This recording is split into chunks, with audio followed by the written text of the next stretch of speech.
Hey guys, it's Simon. This is Wrestling Unlimited as we are here on the 7th of October, 2022 to talk about everything that went down tonight on Friday night Smackdown. As you can see, I've moved.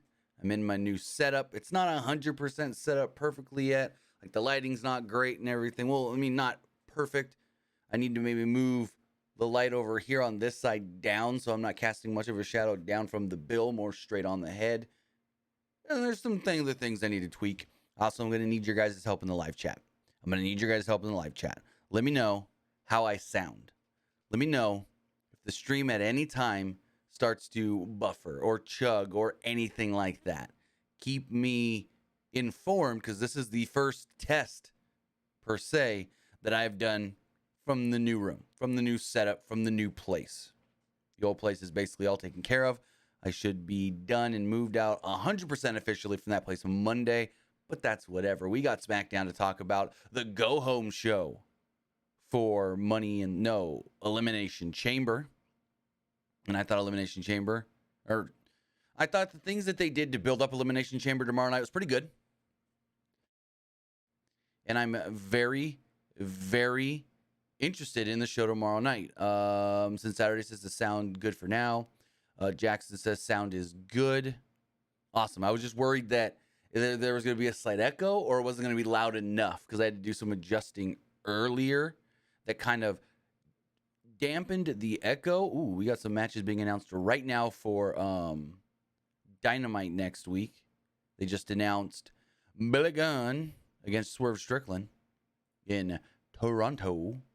I do have that on the screen over here, just in case anything major does happen on that show, because we have Rampage on right now, and soon as Rampage is over, there is Battle of the Belts. So, and they've already fucked up. They've already messed up. So, right now is Rampage. Hold on, I'm just gonna show this on the screen. Hold on. I could just screenshot it and show it that way. That would be a lot easier. So we got Rampage on right now, right?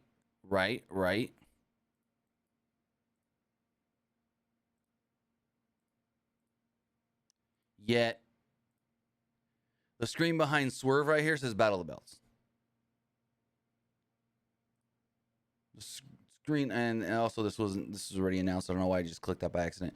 That popped up. But the screen right here already says Battle of the Belts. Like, really? We're still watching Rampage. So, yeah. I don't know about that one. Did I say Elimination Chamber? My bad. I did not mean to say Elimination Chamber. I meant Extreme Rules. But anyways, enough about AEW and Rampage and Battle of the Belts, which is going on right now. Battle of the Belts is later. Rampage right now. We've got Friday Night Smackdown to talk about. But before we do, I got to say thank you for joining me here. Twitch.tv/PW Unlimited. Remember, you can also watch us later. YouTube.com/Pro Wrestling Unlimited. Or podcast services all around the globe like Stitcher, Spotify, Google Pod, Apple Pod, Anchor, iHeartRadio, and so much more. Also remember that if you are watching live on Twitch, you can help us out a couple of different ways. You can either help us out by hitting that donate button down below or by donating Twitch bits in the live chat. Also, remember, you can help us out by subscribing to the channel one of two different ways. You can either subscribe with a tiered subscription, or you can subscribe with Amazon Prime. Because remember, if you have Amazon Prime, then you have Prime Gaming. And remember, it doesn't even have to be your Amazon Prime account. It can be anybody's Amazon Prime account. You just take that Prime account, you take that Twitch account, you link them together, bada bing, bada boom, you're Prime Gaming. Prime Gaming gives you a lot of cool things like free games, free stuff for games, and always one free subscription to any Twitch channel you want to subscribe to throughout the month, and I'd greatly appreciate it if you did right here. Pro Wrestling Unlimited. Also, remember, if you are watching on YouTube, you can help us out over there by hitting the join button and becoming a channel member. Becoming a channel member, you get early access to news, early access podcast episodes, early access non-news videos, and so much more. Also, remember, head over to the Epic Game Store. Oh, why is it not coming up? Why is it not working? Uh-oh, the button didn't work. Maybe I didn't click it hard enough. There we go. I didn't click it right. Head over to the Epic Games Store and use our code right here, PW Unlimited, to check out for all Epic Games and Epic Games Store purchases, whether you're purchasing a new game, whether you're purchasing an old game, whether you're purchasing a free game, which you're not purchasing, you're just claiming. When you're claiming one of the free games or whatnot, use our code and you will be supporting us over through the Epic Games Store and everywhere else, whether that's the Epic Games Store on your computer or that's the launchers for Fortnite, Rocket League, Fortnite, Rocket League, Fall Guys, and Rumbleverse. I'm a little rusty. I haven't done this in a week. So use the code for all of that stuff, whether that is, like I said, the Epic Games Store or any Epic Games purchases. So with that, we've got Friday Night Smackdown to talk about. They did kick off with the boss man himself, Triple H, Hunter Hearst Helmsley, Uncle Paul, Papa H, Paul Levesque, whatever you guys want to call him. Triple H was standing in the ring as the show came on and welcomed the fans to Friday Night Smackdown. He noted that with every ending, there's a new beginning. He was also holding up a, what would you call it? The microphone had a QR code on it. And Michael Cole introduced his new partner, Wade Barrett. Out would then come the Bloodline. Everything about this segment I thought was phenomenal. The Bloodline and Logan Paul. So the Bloodline came out. They cut a little promo, and then Logan Paul came out. Sami Zayn was fantastic. Paul Heyman was fantastic. This was great. So Jay and Reigns were so good in their brief little stare down they had too, which is really cool. So a video recapped Roman Reigns and Logan Paul from the press conference. The Universal Champion Roman Reigns, Paul Heyman, the Usos, Solo Sikoa, and Sami Zayn all made their way out to the ring. Huge pop from the crowd. Huge pop from the crowd in Worcester, Mass. I think it's with Worcester. I read it earlier and I said Worcestershire or something like that. Worcester. And then someone commented me like Worcester, Mass. I think. I don't know. I'm from old California. So, as they get into the ring, the fans break out into a faint Sammy chant. As the Bloodline was posing, we're the ones. Reigns demanded that the fans acknowledge him, and he got a giant reaction. This would then lead to Logan Paul coming out to a lackluster response. He made his way to the ring, but stood on the apron, never actually getting in as the fans booed him, also chanting, Logan sucks. Zayn laughed in the background. Reigns pointed out that the fans used to boo him, but now he's the greatest. Heyman compared Paul to this generation's Mr. T and Cyndi Lauper. He said it hit him like Anderson Silva would hit his brother Jake Paul. Heyman then compared Paul to the Kardashians. Heyman brought up other internet personalities like Jordan Peterson, Ben Shapiro, and Andrew Tate, stating that all we really needed for Crown Jewel was a damn celebrity for Roman to beat. Hot Rod Bubba, I said Boston because the report was that Zelina Vega was seen in Boston on her way to Worcester, Massachusetts. Anyways, basically Heyman said, we just needed a celebrity for Roman to beat. That was it. That's the only reason you're here. He said, none of the other people that I mentioned had the guts, and for some reason you did. He promised that the tribal chief would smash Logan Paul in Saudi Arabia. Paul finally spoke and got a lot of boos again. He asked Heyman if Reigns was the tribal chief or if Jey Uso was the real tribal chief. I almost didn't get that line. I don't know what that was supposed to mean. Let me know in the chat or the comments below. So Jey got in Paul's face, and the fans chanted, let him go, and then Uso.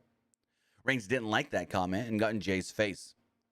Zayn grabbed the mic, and the fans erupted in cheers. Zayn defended Jey and kept the peace.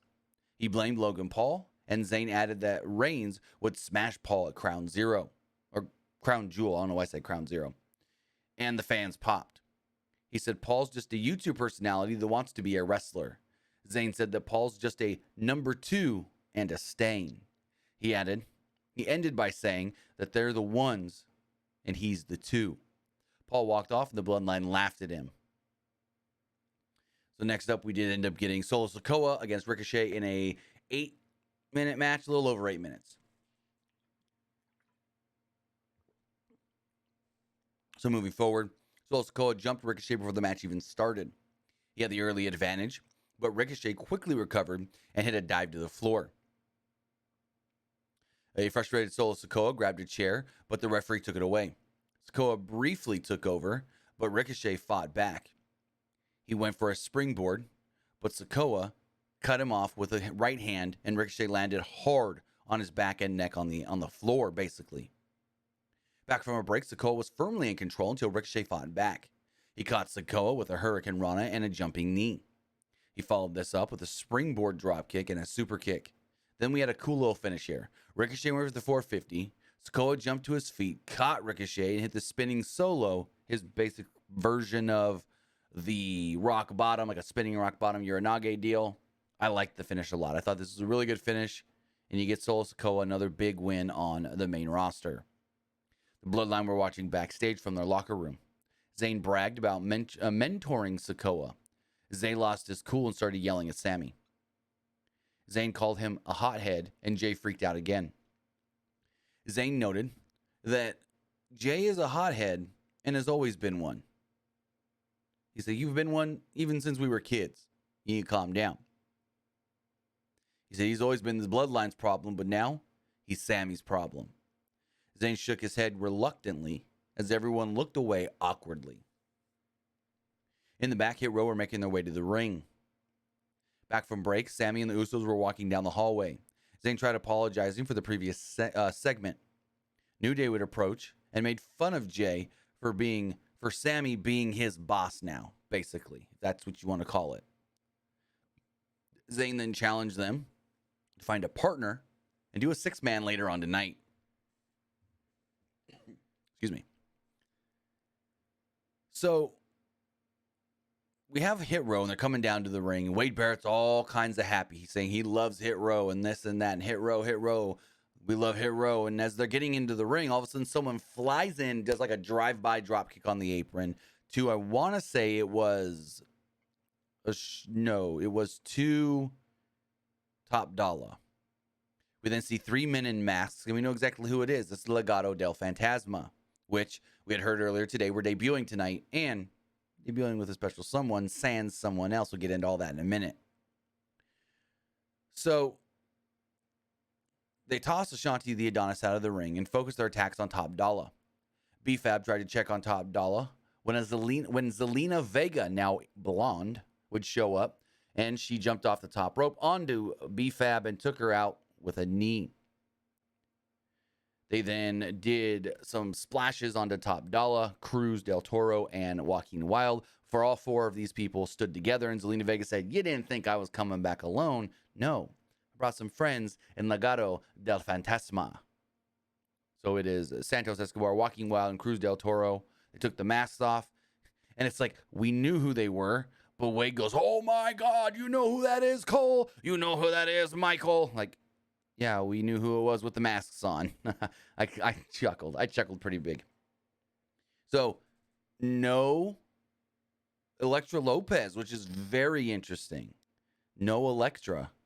I don't know what this means for her, whether that means that she's going to just stay in NXT, come to the main roster as the singles. I don't know. I don't think she should be on the main roster by herself. I don't think so. I honestly don't think she should be in NXT by herself. Honestly, if I'm just being honest here, I think her with Legado del Fantasma was the best thing for her. She's passable in the ring, not all that great or anything, but on the mic, she's really good. So maybe you give her another group that she can manage, because she's a good manager. I will say that for sure. She's a good talker. She's got the look of it, like, you know, the kind of female manager that can get things done for her clients and whatnot. So maybe they give her a new group. I don't know. I don't know. But I was excited to see these guys here. They then actually aired a White Rabbit video.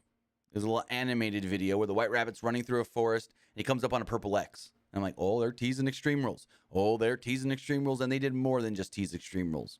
So he dug into the hole, the rabbit, and fire shot out of it. the words tomorrow night, 10, 8, 22 flashed on the screen. It also said feed your hero. Strongly teasing the White Rabbit and Bray Wyatt coming back tomorrow night at Extreme Rules. Also, funny thing, there was a man dressed in a White Rabbit suit, costume, whatever you want to call it, walking around the crowd all night. And at one point, we also saw that man, and I'll pull it up here on the screen. We also saw that guy right here. Just sitting behind old Wade and Cole right here. The Rabbit. Just sitting behind Michael Cole and Wade Barrett. So that was interesting. Very interesting.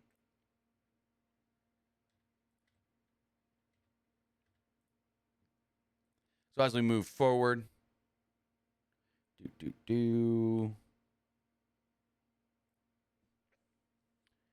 we had Raquel Rodriguez and Shotzi taking on the team of Sonya Deville and Xia Li. This match was okay. It went 2 minutes and really didn't need to be on the show, if I'm going to be completely honest. The heels isolated Shotzi to gain control. Shotzi fought back, and Rodriguez got the hot tag. She ran wild on the heels, hitting the Vader Bomb elbow on Deville. She took out Xia Li, and Rodriguez hit the Tejano Bomb on Deville to pick up the victory. And that was it.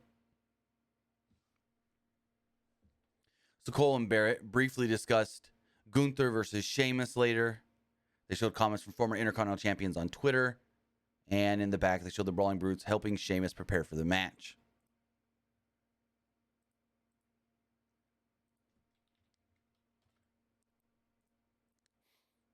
The video package recapped the whole, I guess you could say, story between Liv Morgan and Ronda Rousey because, well, that match is tomorrow at Extreme Rules. An Extreme Rules match, Liv Morgan, Ronda Rousey.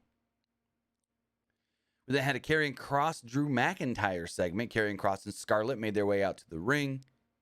As Kross was posing in the ring and Scarlett went under his legs to do the little thing in front of him, Drew McIntyre pulled a Keith Lee and did his whole dragon rising from the ashes.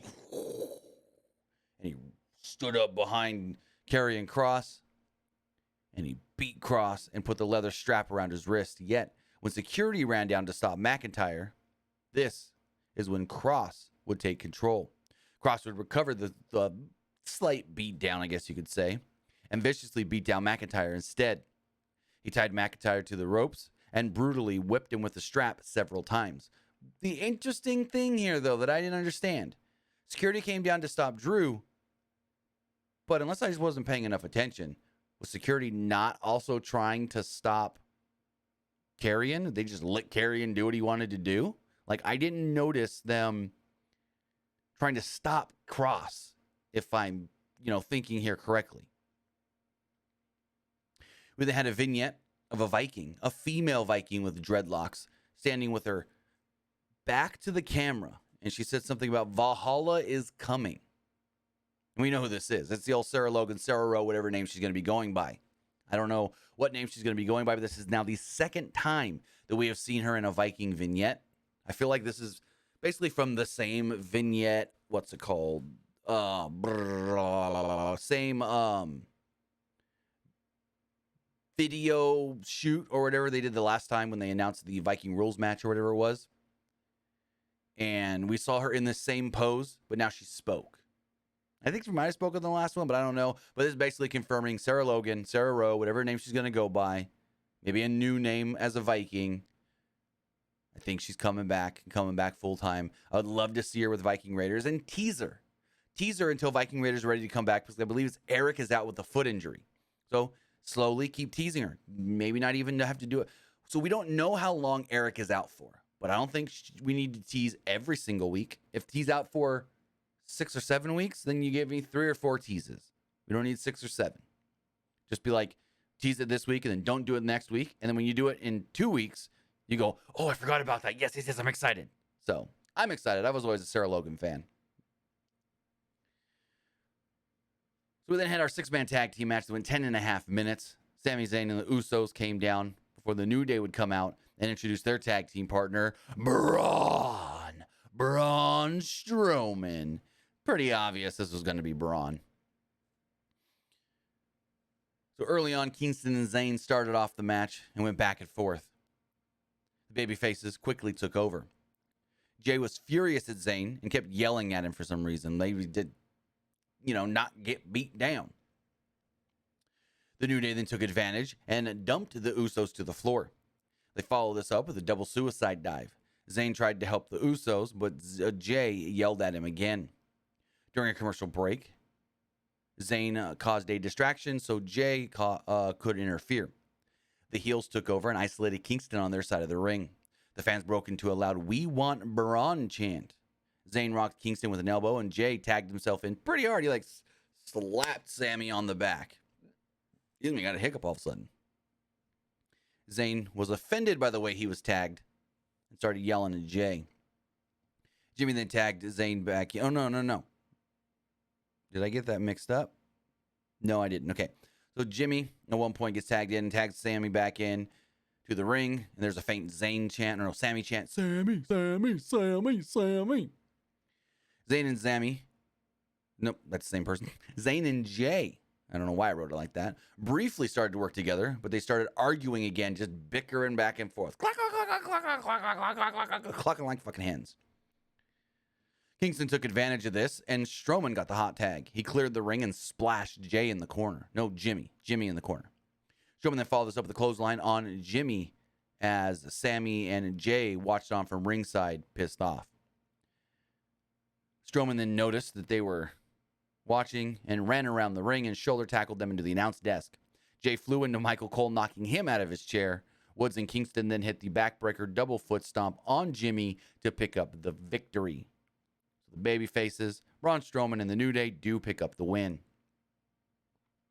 In the back, all of a sudden, we see Maximum Male Models, Mansoor and Marseille, actually knocked out because they were beat down with a chair by not Max Dupree. So Maxine runs up and goes, "What are you doing? What are you doing? Stop, stop, stop." And he's like, "This ain't me. This ain't me. I brought you all here, but this isn't me. I'm not Max. I am L.A. Knight." And the fans popped big, and we learned that next week it is Mansoor against L.A. Knight. Also, we did learn for next week, Kofi Kingston against Sami Zayn. Then we had the main event. It was an almost 18 and a half minute match. It was Gunther defending the Intercontinental Championship against Sheamus in this match. So I think the Clash at the Castle match was a little bit better. If the Clash at the Castle was here, this match was right under. I think Clash was better. But this match was still great. This match was still fan-freaking-tastic. So there was a controversial moment when Sheamus and Gunther were in a cloverleaf, and we'll talk about that later. I don't know why I wrote that weirdly in my notes. The bell rang, and there was no wasted time. They started trading hard chops and clotheslines. Sheamus threw Gunther out of the ring and tossed him all around. He threw Gunther into the barricade repeatedly, and they went to a commercial break about 2 minutes in. Maybe a minute and a half. Back from the break, Gunther was in control until Sheamus hit him with a slam. Sheamus went for the 10 beats of the Bowdrin, but Gunther blocked the first one. They fought on the apron, and Gunther took over and drove Sheamus' hand into the exposed part of the turnbuckle, trying to bust to the hand so he can't do any of his slaps or his chops or whatever you want to call them. Gunther and Sheamus then traded shots in the ring. Gunther locked on a sleeper hold, and Sheamus got to his feet, so Gunther let it go. Sheamus and Gunther then traded stiff shots in the middle of the ring once again. Back from a commercial break, Gunther destroyed Sheamus with some vicious chops. And Sheamus' chest, we know it's Sheamus. His chest is only going to get beat red from chops, but he's actually bleeding a little too, like a little, I don't know, busted blood vessel or something. I don't know. So Sheamus challenged Gunther to hit him again to a big pop. Sheamus backed Gunther into the corner and beat him down this time. Sheamus then hit the 10 beats of the Bowdrin on the top, middle, and bottom rope to a huge pop. Sheamus picked up Gunther for a white noise. He climbed up to the second turnbuckle and hit a white noise for a near fall. Fans broke out into a loud, "This is awesome. This is awesome" chant. Sheamus went for the cloverleaf, but Gunther broke free. Gunther got back to his feet and powerbombed Sheamus for a close near fall. Gunther continued the attack and hit a diving splash for another near fall as Sheamus looked just out of it. Fans broke into a loud Sheamus chant to try to will him back to his feet.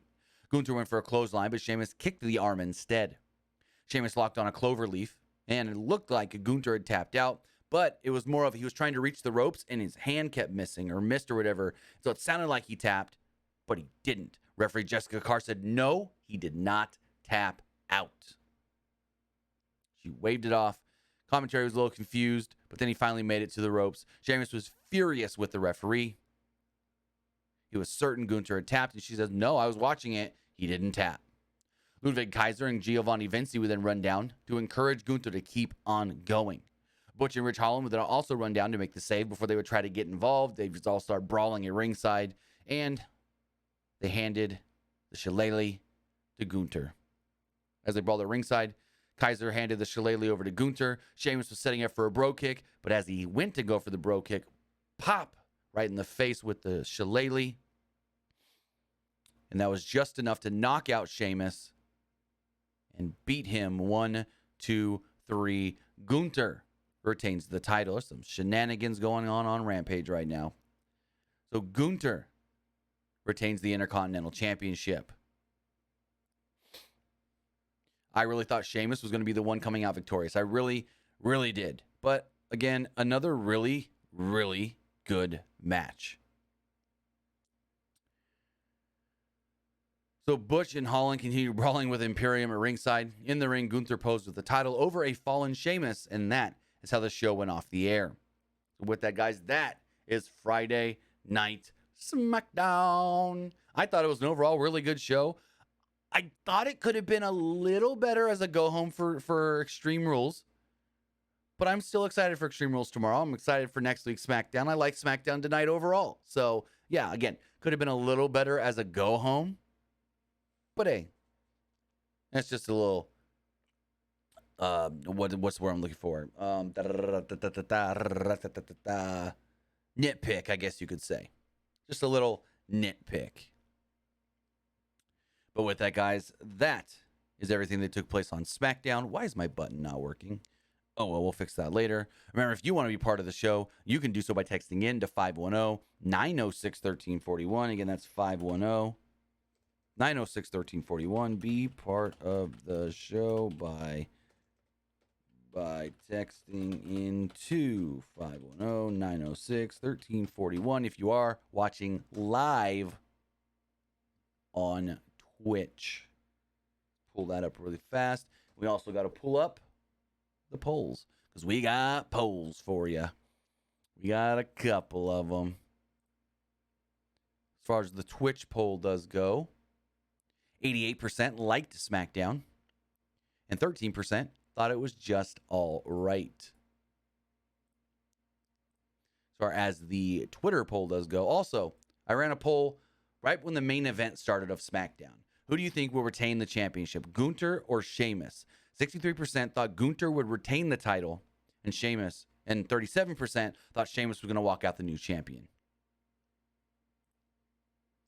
So let's refresh this to get the Twitch poll here.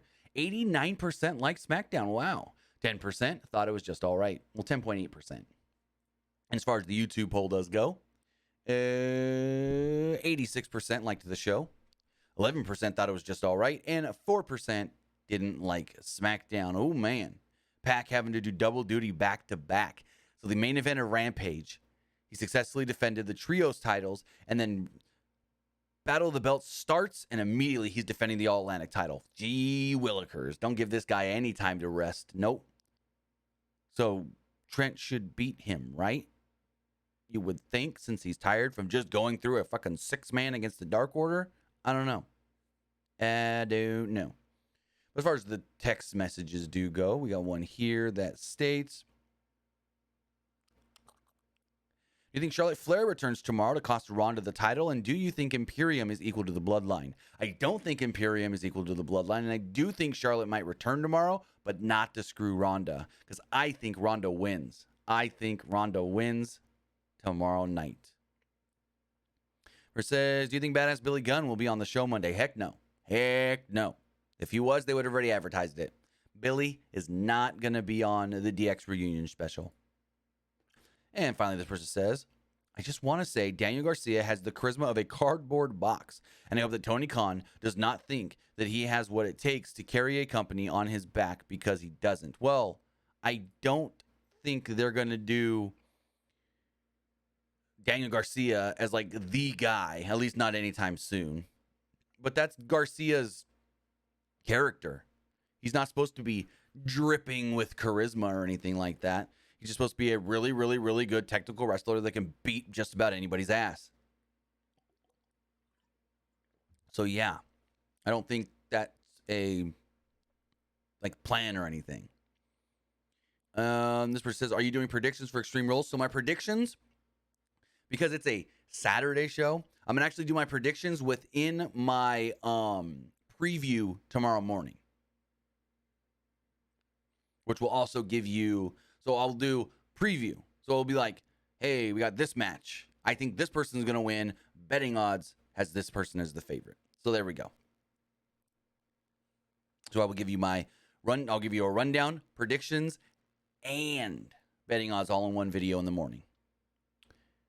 But with that, guys, that's all we got for the text messages. That's everything that happened tonight on Smackdown. So with that, I want to say thank you for joining me here, twitch.tv/PW Unlimited. Or if you're watching or listening later, whether that's youtube.com/Pro Wrestling Unlimited or podcast services all around the globe like Stitcher, Spotify, Google Pod, Apple Pod, Anchor, iHeartRadio, and so much more. So with that, guys, have a great night. I'll see you tomorrow for WWE Extreme Rules. Have a good one.